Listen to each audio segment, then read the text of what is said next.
Bonsoir à tous, bonsoir Bernard. Eh ben, je pensais pas que j'allais prendre la parole parce que j'avais coupé mon micro, mais voilà, c'est comme ça.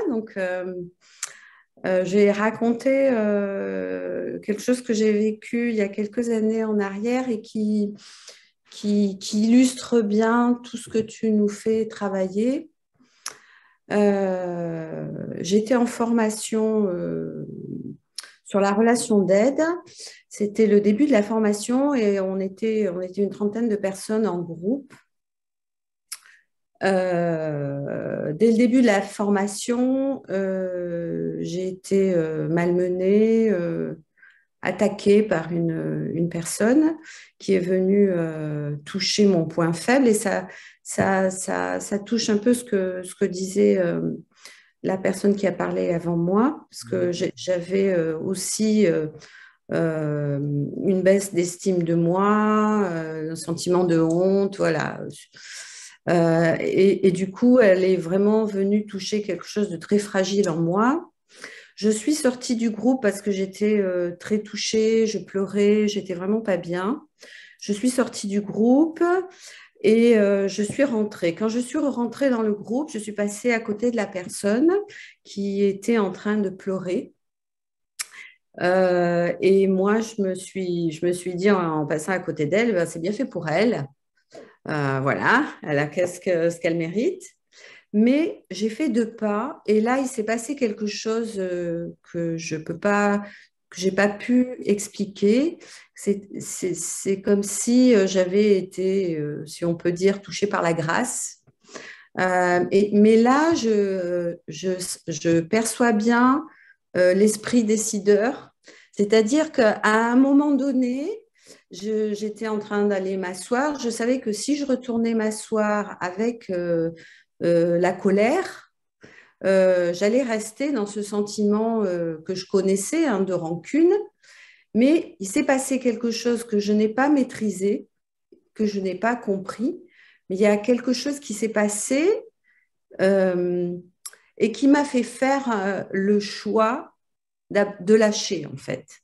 Mais ça s'est fait je peux pas dire, ça s'est fait tout de suite. Ça a été radical. J'ai pas vraiment. Bien sûr que j'ai décidé, mais en fait, c'est comme si c'est très.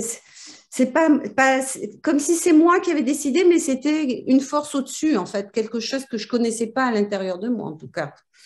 Euh, donc j'ai lâché et là je me suis sentie, en fait, toute la colère, tout ça a disparu en, en un éclair comme ça n'existait plus.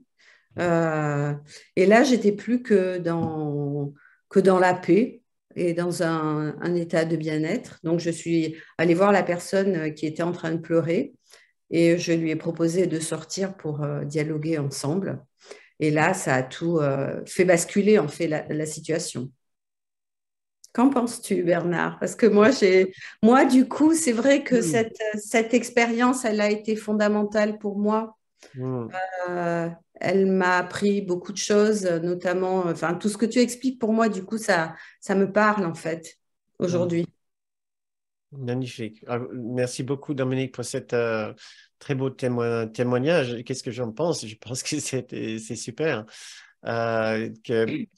Effectivement, tu as, nous pouvons connaître ces instants où il doit, nous nous disons, il doit avoir une autre voie. C'était la phrase qui a démarré un courant miracle quand Ellen Shackman, elle a dit non, j'en peux plus. Non, je ne veux plus de cette haine-là, de ce sentiment-là. Oui. Mm. Et il y a eu un basculement et ça a démarré le cours. Le cours et l'autre voie.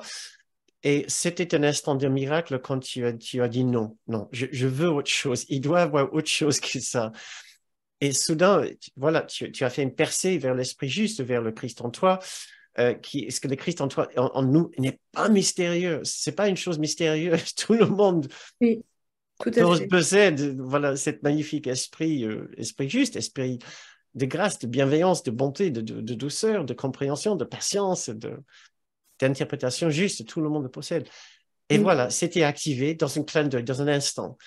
Et il n'y avait que un désir, un élan tout à fait naturel et normal de vouloir aider cette autre personne. C'est magnifique. C'est l'invitation. À chaque instant que nous sommes dérangés, contrariés, nous pouvons dire comment est-ce que je peux aider au lieu de comment est-ce que je peux continuer à souffrir et à condamner.